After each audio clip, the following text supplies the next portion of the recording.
Yang di rumah bisa lihat slide-nya ya, sudah muncul ya share screen-nya.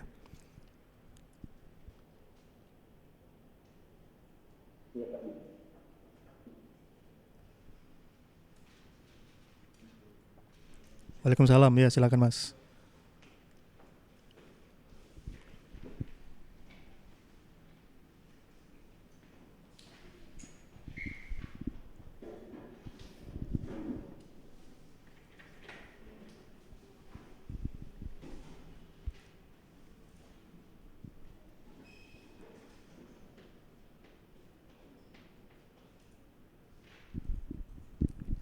Baik ya, kita mulai. Selamat siang, Assalamualaikum warahmatullahi wabarakatuh. Ya, pertama-tama kita ucapkan syukur Alhamdulillah pada siang hari ini kita bisa berkumpul kembali di dalam perkuliahan pemrograman web ya untuk kelas B ya, ini ya. Oh, kelas A, maaf ya, kelas A. Jadi kita akan menyelenggarakan hari ini dengan metode hybrid. Untuk materi atau agenda kita pada pertemuan siang hari ini, kita melanjutkan dari pertemuan yang lalu ya tentang Laravel bagian 2 ya. Jadi di praktikum kan sudah dapat ya Laravel ya. Ya, nanti kita kembali merefresh ya. Mungkin sebagian sudah saudara dapatkan di praktikum, sebagian lain mungkin masih belum. Jadi ini adalah subcapaian pembelajaran kita pada siang hari ini. Yang pertama, saudara diharapkan mampu menjelaskan konsep Blade template ya. Jadi kita di sini akan belajar tentang view. Kemudian setelah itu kita juga akan belajar tentang model ya, flash data, dan authentication ya. Sedangkan satu lagi controller sudah ya di minggu yang lalu ya. Kita kemarin sudah bahas sedikit tentang controller. Nah sekarang kita hanya menyisakan view dan model. Langsung saja kita awali dari yang pertama yaitu Blade. Blade itu apa ya? Blade itu ya. Jadi dia dikatakan dia sebagai template engine ya. Engine itu kan mesin ya. Tapi kalau dalam software, engine itu ya cuman bahasa kerennya aja ya, padahal bukan mesin dia tuh. Dia itu hanya semacam ya software biasa, program ya. Dia hanya program biasa, semacam interpreter atau compiler itu ya. Tapi supaya lebih menjual, biasanya disebut dengan engine ya. Jadi Blade merupakan template engine, jadi dia sebuah aplikasi atau suatu program yang dia memang khusus untuk template ya. Jadi template ini berkaitan dengan tampilan ya. Template untuk membuat tampilan. Biasanya kalau saudara membuat sesuatu, biasanya kan tidak dari nol ya. Saudara cari template-nya dulu, kemudian dimodif gitu ya. Nah ini dia seperti itu. Kemudian Blade dia memiliki fitur yang utama yaitu sintaks yang sederhana ya. Jadi biasanya kalau kita bikin view pakai PHP ya, berarti Blade ini dia posisinya lebih sederhana dari PHP. Kalau PHP itu kan sifatnya masih umum ya, bisa untuk coding controller, bisa untuk coding model ya, bisa juga untuk coding view ya. Tapi kalau Blade dia hanya bisa untuk coding view saja. Jadi dia kalau dalam hierarki bahasa pemrograman itu dia termasuk levelnya lebih tinggi atau lebih rendah dari PHP? Lebih tinggi ya, lebih tinggi. Jadi dia levelnya lebih tinggi. Dia lebih mendekati dengan kondisi real ya, lebih mendekati bahasa manusia. Kalau PHP dia lebih rendah, dia lebih general ya. Dia lebih dekat ke mesin dibandingkan dengan Blade ya. Jadi tentu ada alasan ya, mengapa kok kita perlu adanya template engine ini ya. Kenapa kok tidak langsung dengan PHP saja. Nah di sini dikatakan ya, hal ini mempermudah bagi para desainer ya. Jadi ada kaitannya juga dengan desainer. Karena kalau kita lihat view itu kan biasanya dia bentuknya HTML, CSS ya. Di mana orang yang biasanya dia berkecimpung di HTML dan CSS ya, dia sudah spesialis HTML dan CSS, dia biasanya kemampuan PHP-nya rendah ya. Jadi kalau dia disuruh coding PHP, kemungkinan nanti bisa ada bug-nya di view-nya. Nah, untuk menghindari itu, maka ada Blade ini ya. Jadi Blade ini versi apa ya, strip down-nya ya. Dari PHP dia dipangkas hanya fitur-fitur khusus untuk yang view saja. Sehingga desainer dia juga bisa dengan mudah menggunakan Blade ya.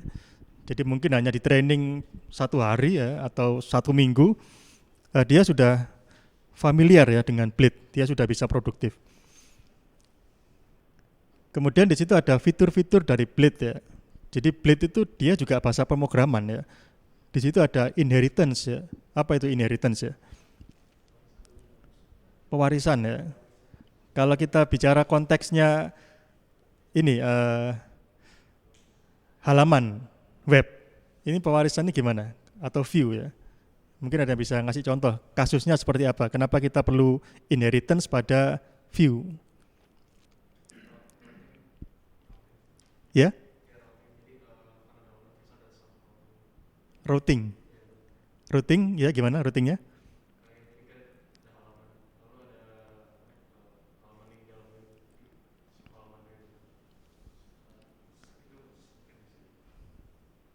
Routing berarti dari satu halaman ke halaman lain gitu.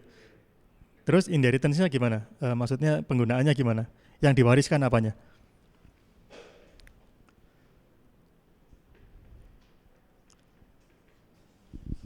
Gimana? Kan inheritance kan pewarisan gitu Mas ya? Pewarisan. Nah, ketika kita bicara tentang routing ada ya, gimana kira-kira? Apakah ada yang diwariskan? Apanya mungkin?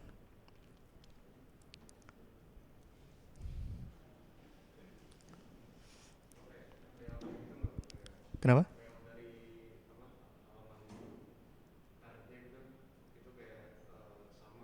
Iya, layoutnya ya.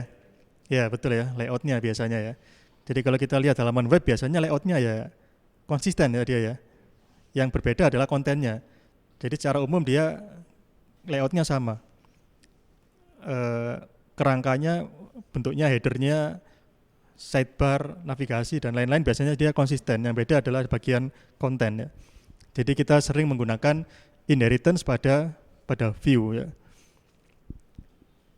Kemudian dia juga mendukung filter ya, kemudian conditional statement, jadi ada if, else, kemudian ada looping ya, for each itu juga bisa dengan Blade ya.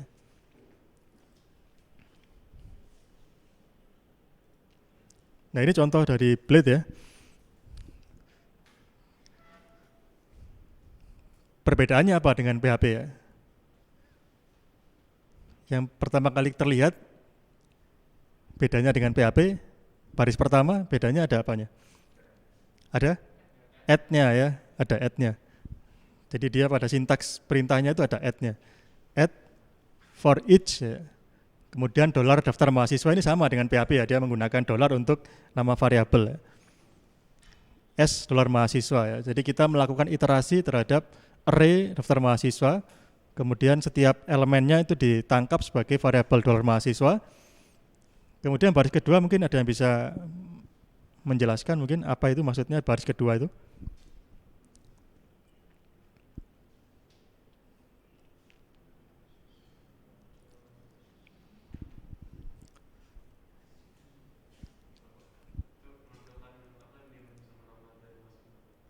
Iya, menampilkan NIM dan nama. Dia setara dengan apa kalau di PHP ini? Iya Mas? Echo ya. Iya. Jadi kalau di Blade kita tidak pakai echo ya, tapi pakai kurung kurawal double itu ya. Nanti dia cetak di layar, jadi tidak ada perintah echo-nya. Jadi nanti kode dari view-nya jauh lebih bersih ya, jauh lebih bersih, tidak banyak apa tanda tanya, PHP, tutup gitu ya. Ini jauh lebih clean ya, kodenya lebih clean dan mudah dibaca oleh desainer khususnya ya. Yang lainnya nanti saudara bisa eksplorasi sendiri ya. Ini hanya semacam teasernya ya, hanya tahu lah kira-kira Blade itu seperti apa. Dan mungkin ada lagi template engine lain ya selain Blade ya, yang bisa dipakai di Laravel, mungkin saja ada lagi yang lainnya. Jadi alternatifnya biasanya banyak ya. Jadi kita bisa pilih sesuai kebutuhan ya. Kemudian berikutnya model ya. Sekarang kita beralih ke yang satunya, model ya. Kalau view tadi berkaitan dengan tampilan ya, layout gitu ya. Sekarang kalau model itu dia berkaitan dengan business logic ya. Business logic dari aplikasinya. Nah, di sini yang poin kedua di situ dikatakan salah satu business logic yang banyak dijumpai ya. pada suatu aplikasi adalah berkaitan dengan akses dan manipulasi data. Jadi memang ya, kalau kita lihat ya, kalau kita sebutkan aplikasi web misalnya, aplikasi Siam ya, saudara baru saja tadi melakukan absen ya. Ketika proses absensi itu bisnis logiknya ngakses database apa enggak? Akses ya, dia insert data ya, insert data presensi yang baru. Ketika saudara buka Siam, muncul halaman profil atau halaman jadwal kuliah, itu proses basis data apa enggak? Iya, ngambil dari jadwal dari database ya. Jadi kita sebut aja ya fitur-fitur login ya. Login melibatkan database. Ya, ya. Baca pengumuman database ya. Buka Facebook ada lini masa atau timelinenya database ya. Posting juga database ya. Kita kirim posting database. Nah, sekarang coba contohnya apa? Bisnis logik yang tidak melibatkan database itu apa kira-kira? Ada enggak? Saudara bisa mungkin mengingat-ingat ya, selama pakai website, kira-kira itu saudara ngapain, melakukan apa di mana proses itu dia tidak mewajibkan web server itu mengakses database. Jadi bisnis logik yang database free itu ya, yang tidak berkaitan dengan database itu tentunya kan ada ya, tapi jarang ya, ini kan mayoritas ya. Apa kira-kira, aplikasi apa? Ketika ngapain?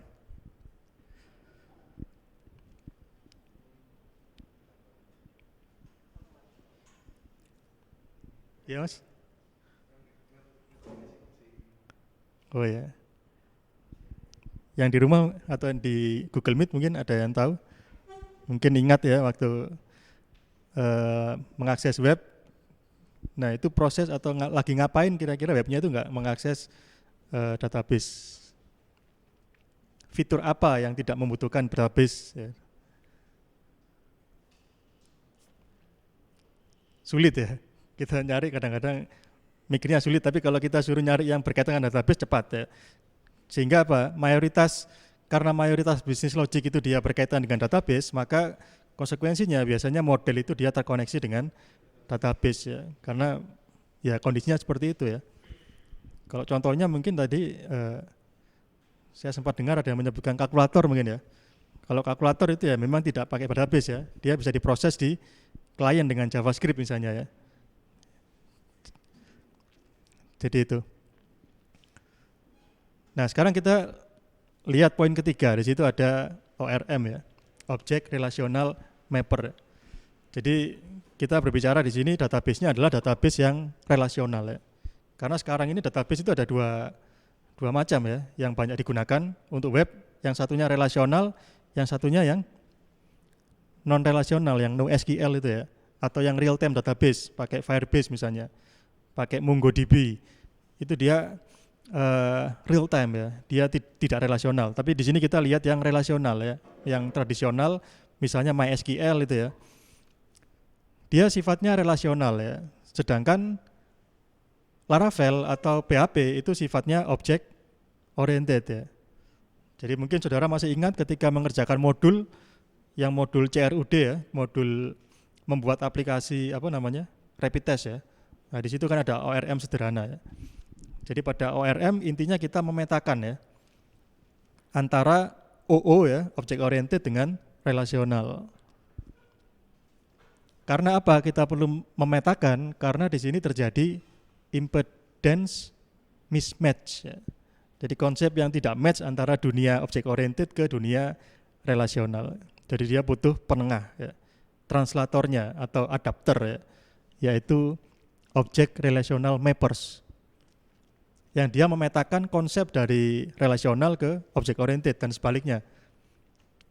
Nah mungkin ada yang ingat bagaimana kita membedakannya ya. Kalau di PHP object oriented ada class, ada atribut ya, ada metode. Kalau di database ada tabel, ada kolom, ada baris ya, ada primary key, ada foreign key ya. Sintaknya pakai select, insert, update, create, itu di SQL ya. Tapi kalau di database, di object oriented itu biasanya new gitu ya, kemudian add, save, Kan seperti itu metodenya biasanya ya. Nah itu kan kita petakan ya. Kalau select biasanya kita petakan dengan metode get misalnya gitu ya.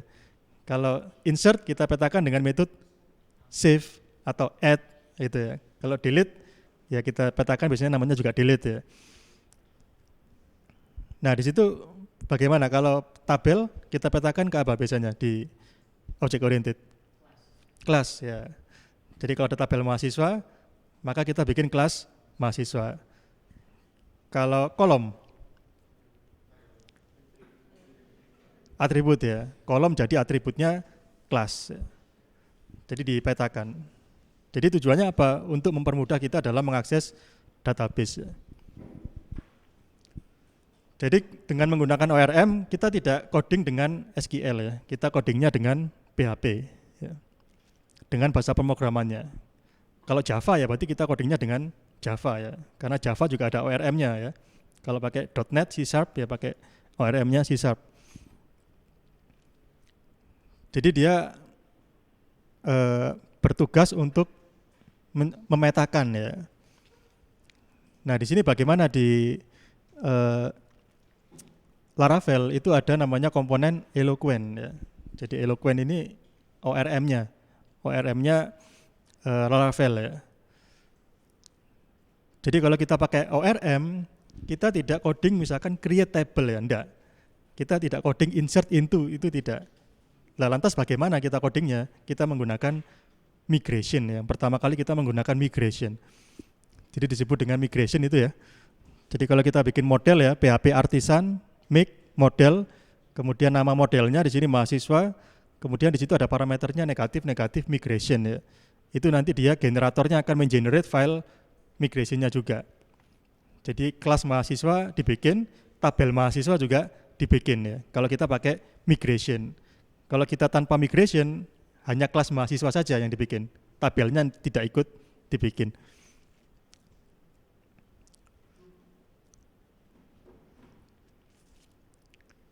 Jadi sintaksnya seperti itu. Ini contohnya ya, kelihatan apa enggak ini? Wah kecil ya. Jadi ini contoh file migration ya.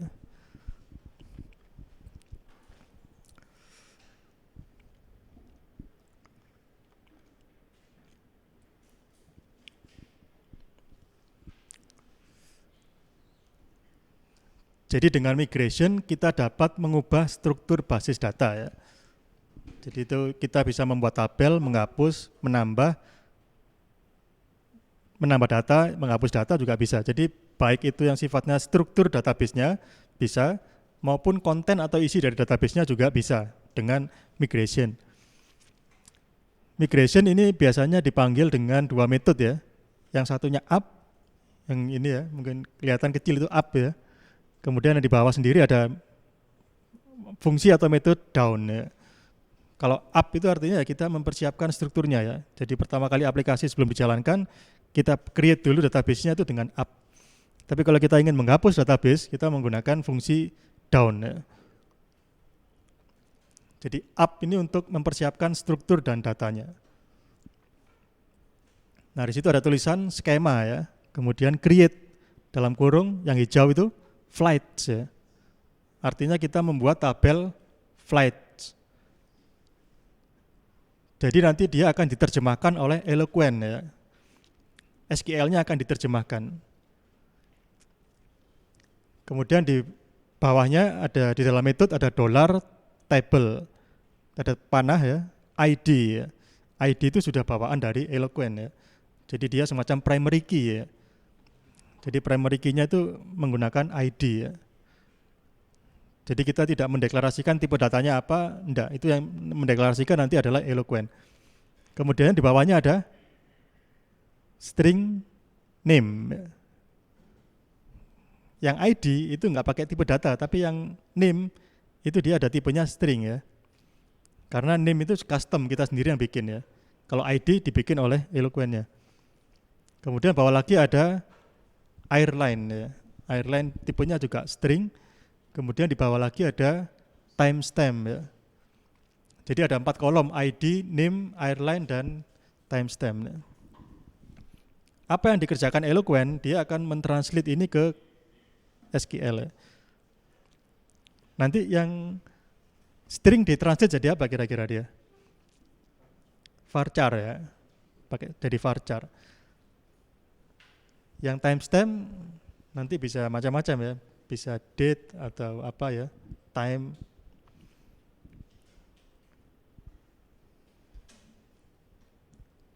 Nah, kira-kira apa keuntungan kita dengan coding dengan seperti ini ya, tanpa kita manual bikin query-nya atau SQL-nya? Itu kira-kira kelebihannya apa kalau kita membuat tabel tapi dengan PHP, bukan dengan SQL? Itu ada keuntungannya atau enggak? Apa keuntungannya kira-kira?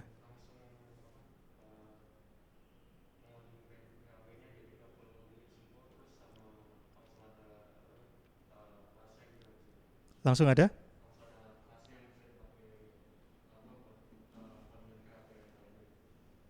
Oh ya, jadi mempersingkat gitu ya mungkin ya. Langsung ada ya. Ya betul ya, jadi bisa mempersingkat ya. Jadi dari struktur ini dia langsung bisa direalisasikan dalam suatu database. Kemudian selain itu ada lagi? Itu tadi yang pertama ya. Yang kedua? Ya mas? Meminimalisir kesalahan. Ya bisa ya. Kesalahannya gimana contohnya mas mungkin? Ada realnya enggak?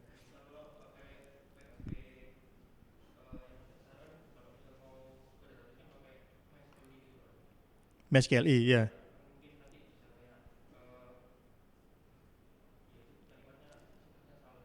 Sintaks apanya? Query-nya atau PHP-nya?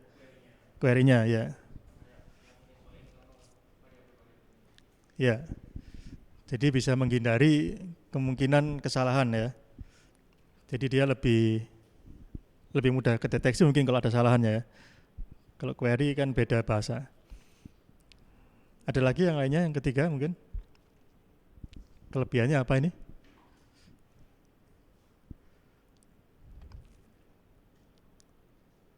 Yang di Google Meet?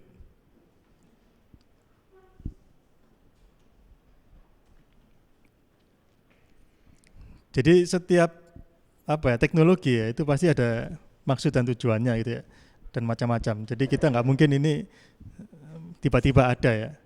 Tadi sudah disebutkan tadi untuk mempermudah ya, kemudian untuk menghindari kesalahan ya. Kemudian ada lagi kelebihannya ya. Kalau kita codingnya manual dengan query ya, misalkan SQL ya, kita bikin create table apa gitu ya. Kemudian ada primary key, ada foreign key. Itu antara satu database dengan database lain ya, misalkan MySQL dengan Oracle, kira-kira sintaks query-nya sama atau bisa ada bedanya? Bisa beda ya. Jadi apa yang terjadi kalau saudara sudah bikin 100 query ya di dalam aplikasi saudara, tiba-tiba ada perintah ganti database-nya dari MySQL ke Oracle ya. Harus ngubah semuanya ya. 100 itu harus diganti semuanya manual ya. Tapi kalau pakai ini enggak ya. Karena yang translate adalah Eloquent ya. Jadi kita PHP-nya ya sudah kita ganti konektornya aja ya. Yang tadinya ke MySQL sekarang ke Oracle, sudah beres ya. Jadi itu benefit yang ketiga. Kemudian berikutnya ada validation ya. Validation ini juga penting digunakan untuk melakukan validasi terhadap data yang masuk. Jadi misalnya isian formulir yang dikirim pengguna. Nah ini metodenya macam-macam ya. Metodenya ada yang menggunakan metode validate ya, pada objek request ya. Jadi request yang masuk itu di stop dulu dia, diperiksa dulu. Nggak boleh masuk dulu tapi divalidasi dulu dengan metode namanya validate ya. Jadi kita lihat di situ contohnya penggunaan metode validate ya. Di situ ada sebuah kelas namanya receipt controller. Controller resep. Resep apa di sini? Resep makanan ya. Jadi misalnya nanti ada resep nasi goreng, bakmi goreng, pangsit misalnya. Nah, di dalam kelas receipt controller saudara bisa lihat di situ ada dua metode ya. Create dan store ya. Untuk yang pertama metode create kita lihat di situ tanpa parameter ya. dia hanya kurung buka kurung tutup aja, nggak ada parameternya. Sedangkan pada fungsi store itu ada parameternya $request itu ya, yang tipenya adalah objek dari request ya. Jadi di sini kita bisa menyimpulkan ya, untuk yang fungsi create dia tidak menerima data dari klien ya. Dia hanya melayani permintaan klien, tapi dia melayani tanpa mendapatkan input dari klien. Jadi dia bisa langsung memberikan layanan tanpa kita melakukan validasi, karena kliennya nggak bawa apa-apa ya. Kita nggak ada yang kita periksa lagi kan ya. Karena kliennya datang ya sudah, dia hanya minta saja. Jadi untuk yang fungsi create sudah dia langsung return view ya. Dia biasanya membuat form untuk membuat resep gitu ya. Karena dia nggak ada request, objek requestnya ya sudah aman, berarti langsung kita proses. Tapi yang store ya, yang public function store, kita lihat di situ dia ada data yang masuk dalam bentuk objek request ya. Jadi itu dia klien nge-push data ke server. Karena ada data yang masuk, jadi dia harus cek dulu datanya ya. Ini datanya berbahaya apa enggak ini? Ini datanya sudah valid atau belum ya? Jadi requestnya dicegat, diperiksa dulu ya, di stop dulu ya, dilihat isinya dengan metode validate. Nah di situ ada array ya di dalamnya ya. Argumen dari validate adalah sebuah array asosiatif ya. Yang pertama key-nya title, yang kedua key-nya body ya. Itu dia biasanya berasal dari form yang ada inputnya title dan body.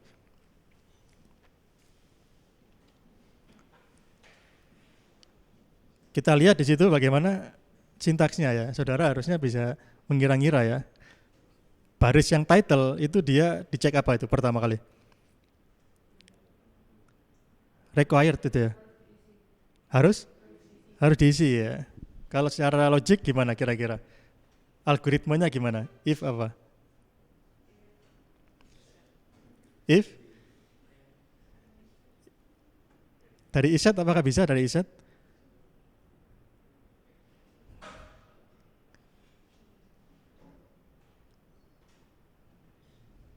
Kalau dari set sebenarnya tembus ya. Sebenarnya tembus ya. Karena dia walaupun formnya kosong, ketika masuk dia ada variabelnya $title tapi dia kosong isinya. Iset kan keberadaan variabel ya, bukan keberadaan value-nya. Yang kita cek ini kan value-nya ya. Gimana algoritmanya? If misalnya atau if title sama dengan string kosong gitu ya. Maka itu harus kita tolak gitu kan ya. Ya. Itu untuk yang required ya, seperti itu ya dengan if. Kemudian yang kedua berikutnya di sini ada apa? Unique ya. Jadi resepnya harus unique. Gimana ini bisa mendeteksi ini? Algoritmanya gimana kira-kira? Dia judulnya ini ya. Kan kita akan mengetahui unik apa tidak kan kita melakukan perbandingan kan ya. Judul yang masuk dibandingkan dengan judul yang sudah ada ya. Sudah ada di mana? Database ya. Jadi melakukannya dengan apa? Proses apa?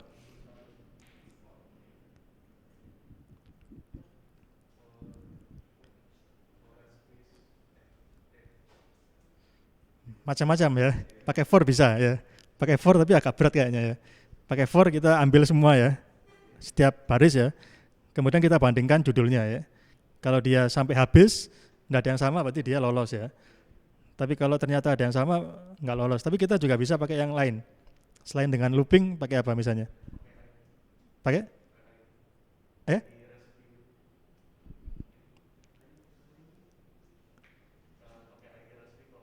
ID.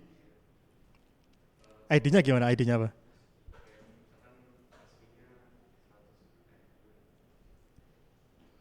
Kalau misalkan ada nasi goreng ya, nasi goreng, judulnya ada nasi goreng lagi. Yang satu ID-nya 0, satu ID-nya 3 kan enggak boleh, yang ID 3 kan ditolak kan. Karena sama-sama nasi goreng. Jadi maksudnya resepnya enggak boleh sama. Kalau sudah ada nasi goreng, maka enggak boleh ada nasi goreng lagi. Tapi boleh ada nasi goreng Jawa boleh ya. Nasi goreng Mandarin gitu ya, boleh ya. Jadi title-nya yang unik ya. Nah itu gimana? Iya, query ya. Pakai gimana query-nya kira-kira? Jadi select title gitu ya. Where-nya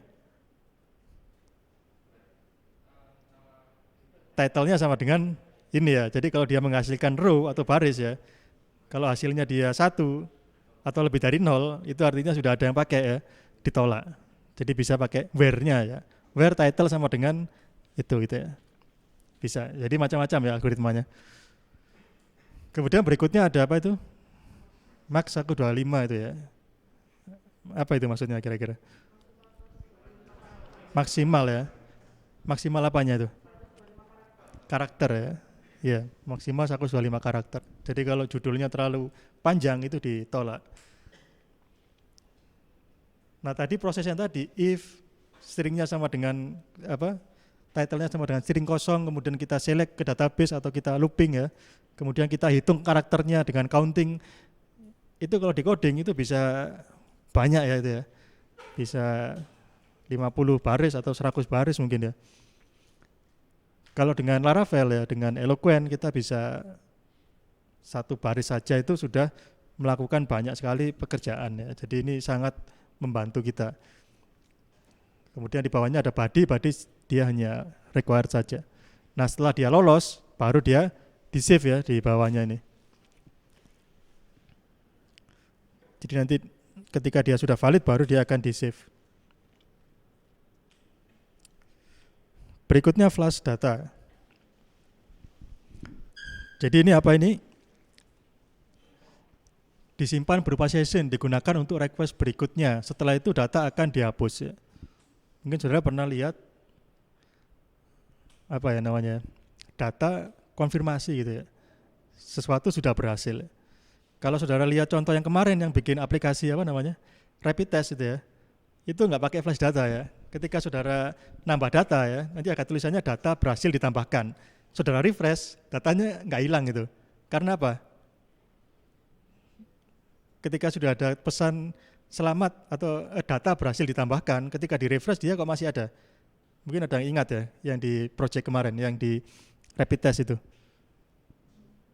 Karena apa? Itu kan maksudnya maunya pakai flash data ya, tapi karena tidak pakai flash data, akhirnya dia di refresh ya tetap muncul. Walaupun kita nggak nambah data ya pesannya itu tetap ada data berhasil ditambahkan kalau kita refresh. Karena kalimat data berhasil ditambahkan itu kemarin dimasukkan ke URL ya, variable get. Jadi tanda tanya pesan sama dengan apa itu ya. Nah itu kan kalau di refresh ya tetap aja URL-nya selama masih seperti itu nggak akan hilang dia. Nah kalau flash data tidak dia, kalau dia sudah muncul ada aktivitas lain, kita request yang lain atau kita refresh, hilang dia. Jadi sepertinya sederhana tapi kalau kita implementasikan cukup rumit ya flash data itu ya. Kalau kita pakai session yang biasa ya, sessionnya PHP, kita jadikan variable session di sini, kita refresh sessionnya masih ada ya. Dia akan hilang kalau kita nge-close browsernya ya. Kalau browsernya di-close, kita buka lagi dia baru hilang sessionnya. Tapi bagaimana kita bisa membuat data yang muncul hanya sekali itu algoritmanya kadang-kadang cukup repot untuk web ya. Karena web itu kan apa? Stateless ya. Jadi kalau di Laravel ya, karena ini fitur yang sering digunakan ya, setiap melakukan aksi tertentu, dia sebagai feedback bahwa aksinya itu berhasil atau gagal, maka di Laravel ada fitur namanya flash ya. Jadi ya seperti itu, request, kemudian kita registrasi ke sessionnya, kemudian kita set flashnya, namanya status, kemudian ada pesannya, message-nya itu ya. Kalau saudara coding di Android mungkin lain lagi ya nanti ya, ketika pakai aplikasi mobile nggak seperti ini lagi, lebih sederhana ya. Tapi kalau web ini lebih rumit karena ada klien, ada server. Berikutnya ini authentication ya. Jadi fitur yang cukup banyak digunakan dan dia sudah didukung penuh ya, mulai dari proses registrasi ya. login, logout, lupa password sampai ke konfirmasi. Jadi semuanya sudah ada. Kita nggak usah coding. Kalau lupa password, biasanya gimana? Mekanismenya itu gimana? Langkah-langkahnya yang saudara pernah alami? Forget password, kemudian verifikasi, email ya,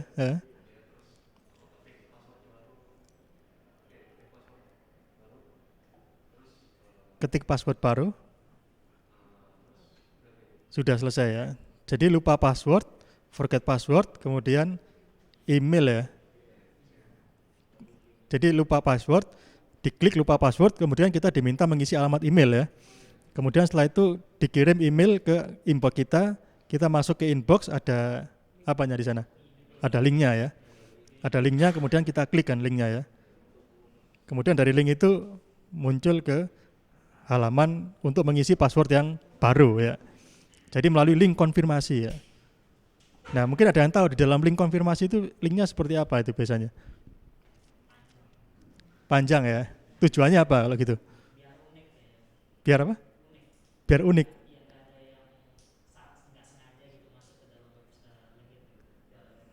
Nggak ada yang sengaja masuk. Iya. Yang jadi gimana? Yang unik atau yang biar nggak sengaja? Kalau unik kan kita bikin satu karakter pun bisa ya, dua karakter juga bisa.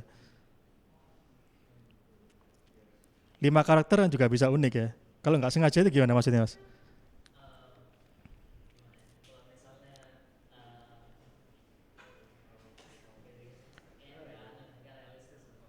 Iya. Jadi apa mungkin tujuannya apa itu kok bisa panjang dan acak itu kan ya? Semacam apa itu? Istilahnya apa itu? Kalau dalam informatika atau dalam programming itu apa? Yang panjang itu. Karakter-karakter yang mungkin random dan panjang itu namanya apa?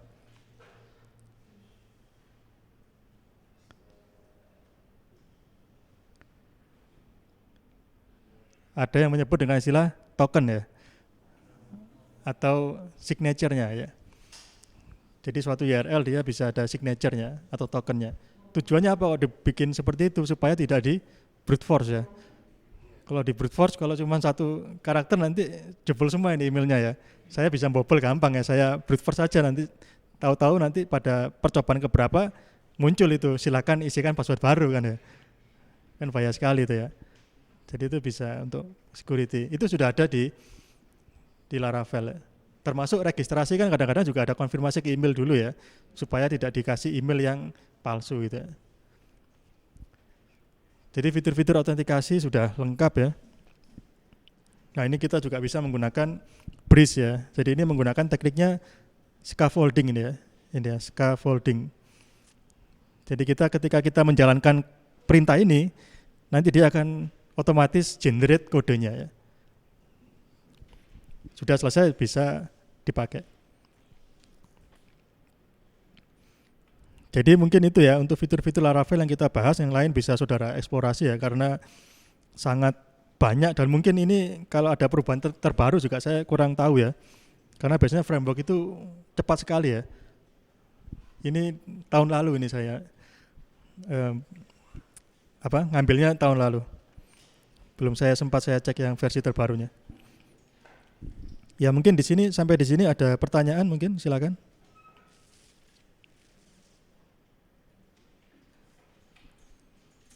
Silakan bila ada pertanyaan.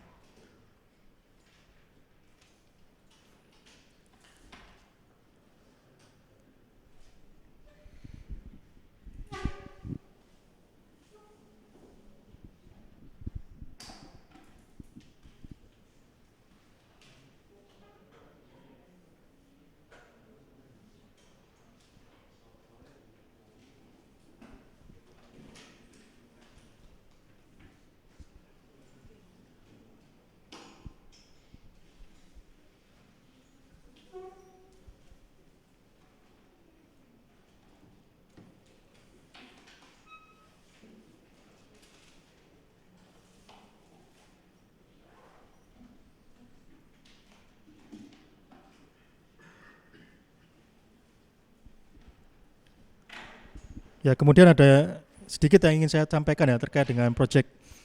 Jadi nanti projectnya akan dilaporkan ya, ini laporannya, kemudian juga ada presentasinya ya, demo ya.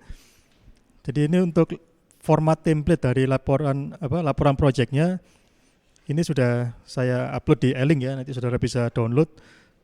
Ini ada judul aplikasi, kemudian logo aplikasi ini sifatnya opsional ya. Jadi misalkan saudara bikin aplikasi jual beli sepatu misalnya, kemudian ada logonya, bisa saudara tambahkan di sini ya, logo aplikasinya ya. Ya semacam brandingnya atau gimana, tapi ini opsional. Kemudian nama tim ya. Jadi kalau sudah ada kelompok 1, kelompok 2, kelompok 3, nanti saudara tinggal tentukan ya masing-masing kelompok itu namanya apa ya. Tim apa ya, tim Cobra misalnya gitu ya. Apple gitu ya. Boleh ya. Tim Rocket ya, bisa. Kemudian ini nama NIM ya, itu jadi nanti kita tidak menggunakan kelompok 1, 2, 3 tapi dari menggunakan nama. Kemudian latar belakang ya. Bab 1 latar belakang, saudara menceritakan alasan, motivasi, permasalahan, keresahan ya. Jadi misalnya saudara sulit untuk mencari tempat makan misalnya, sehingga saudara bikin aplikasi untuk pencarian tempat makan ya. Jadi dari keresahan itu menjadi latar belakang. Kemudian bab 2 itu sitemap ya, peta dari situsnya. Jadi semacam navigasi gitu ya, dari halaman home kemudian bisa kemana-mana gitu ya, semacam tree gitu. Kemudian yang ketiga URL path atau filenya ya. Jadi URL-nya apa saja, mulai dari root-nya slash, kemudian ada slash login misalnya dengan get, ada slash login dengan post ya. Jadi semuanya dituliskan di tabel ini. Kemudian yang bab 4 itu adalah screenshot-nya ya. Jadi yang setiap pet tadi itu pasti kalau diakses ada gambarnya, diambil screenshot-nya. Kemudian yang kelima, saudara ceritakan teknologinya, misalkan Laravel, Y atau CodeIgniter ya. Kemudian database-nya pakai apa, menggunakan Bootstrap, CSS atau lain-lain ya. Itu bab 5. Kemudian bab 6 ini pengujian ya. Ini untuk menunjukkan bahwa aplikasi saudara ini sudah ready ya untuk untuk di istilahnya kalau di teknik itu production ya. Kalau production itu berarti ya dilempar ke dunia nyata gitu ya. Ini khususnya untuk pengujian ini validasi ya khususnya. Jadi nggak usah semua diuji, tapi bagian-bagian yang perlu validasi. Misalkan saudara ada tanggal lahir misalnya ya. Kalau usernya ngisi tanggal lahirnya 2023 kan bahaya kan ya. Belum lahir berarti dia, sudah daftar kan ya. Itu harus dicek validasi ya. Atau tanggal 31 April itu kan tidak boleh ya. Hal-hal yang seperti itu yang bisa saudara ujikan. Jadi untuk pengujian biasanya ada data normal yang valid dan data yang tidak normal, yang tidak valid ya. Yang normal harusnya masuk, yang tidak normal harusnya ditolak. Jadi ada 6 bab ini ya, nanti saudara laporkan ya. Jadi seperti itu nanti ini prosesnya di pertemuan ke-15 ya, sebelum UAS. Iya, sekalian presentasi sekalian menyerahkan ini laporannya. Iya. Jadi nanti presentasi biasanya ada slide ya. Slide presentasi dan nanti ada demo ya. Demo webnya dijalankan itu ya. Iya. Ada pertanyaan? Silakan. Ya, bila tidak ada pertanyaan silakan Mas. Iya, pakai localhost saja. Nggak usah di deploy ya. Nggak usah di hosting. Localhost saja. Ada lagi?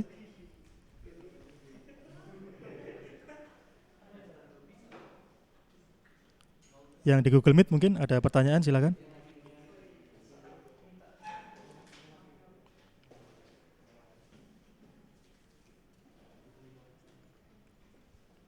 Ya baik ya, jika tidak ada pertanyaan mungkin saya akhiri ya perkuliahan kita pada siang hari ini. Terima kasih atas kehadiran dan partisipasinya, semoga kita semua diberikan kesehatan. Selamat siang, wassalamualaikum warahmatullahi wabarakatuh.